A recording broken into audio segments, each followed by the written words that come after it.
অসম চৰকাৰৰ চাকৰিখিনিত আমি অসমীয়া লৰাই যাতে পায় আমি তাৰ ব্যৱস্থা কৰিব লাগে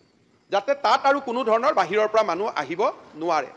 সেইকাৰণে আমি এটা ডমিচাইল ৰুল এটা ডমিচাইল পলিচি এটা আমি বনাই আছোঁ আৰু এই বছৰৰ ভিতৰতে আমি ডমিচাইল পলিচি এটা অসমত আমি প্ৰকাশ কৰিম যাতে নন ডমিচাইলে 10% চাকৰিত এপ্লাই কৰিব পাৰে হাইকোৰ্টৰ জাজমেণ্ট আছে যে আমি চাকৰিত ৰেষ্ট্ৰিকশ্যন আনিব নোৱাৰোঁ কিন্তু বিধানসভাত আইন পাছ কৰি আমি এটা ৰেষ্ট্ৰিকশ্যন আনিব খুজিছোঁ যে 90% of the job only domicile can apply 10% job আমি খোলা ৰাখিম বাহিৰৰ পৰা নহয় তাতো PRC লাগিব কিন্তু ডমিচাইল ইজ এ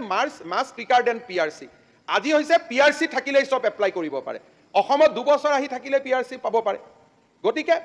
PRC 100% লাগিব কিন্তু 90% ডমিচাইল হ'ব লাগিব আমি এটা আদাৰ লাইনত আমি যাব খুজিছোঁ যেটো খুব ষ্ট্ৰিক্ট এটা ডেফিনেশ্যন হ'ব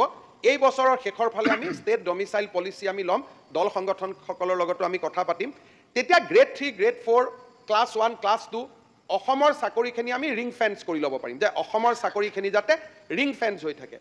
এমপ্লয়মেন্টৰ ক্ষেত্ৰত স্কিল ডিপাৰ্টমেন্টৰ অলৰেডি আছে এতিয়া টাটা ইয়াতে ইণ্ডাষ্ট্ৰি কৰিব আহিছে মই তেওঁলোকক কৈছোঁ যে 100% চাকৰি অসমৰ ল'ৰা ছোৱালীক দিব তাত 80% শব্দটো কোৱাৰ দৰকাৰে নাই কাৰণ যদি আমাৰ ল'ৰা থাকোঁতে বাহিৰৰ পৰা অহাটো কোনো কথা নাই কিন্তু এইটো কথা ঠিক যে আমি মেনেজেৰিয়েলত ৰেষ্ট্ৰিকশ্যন দি দিলে আমাৰ ইয়াত মেন পাৱাৰ নাই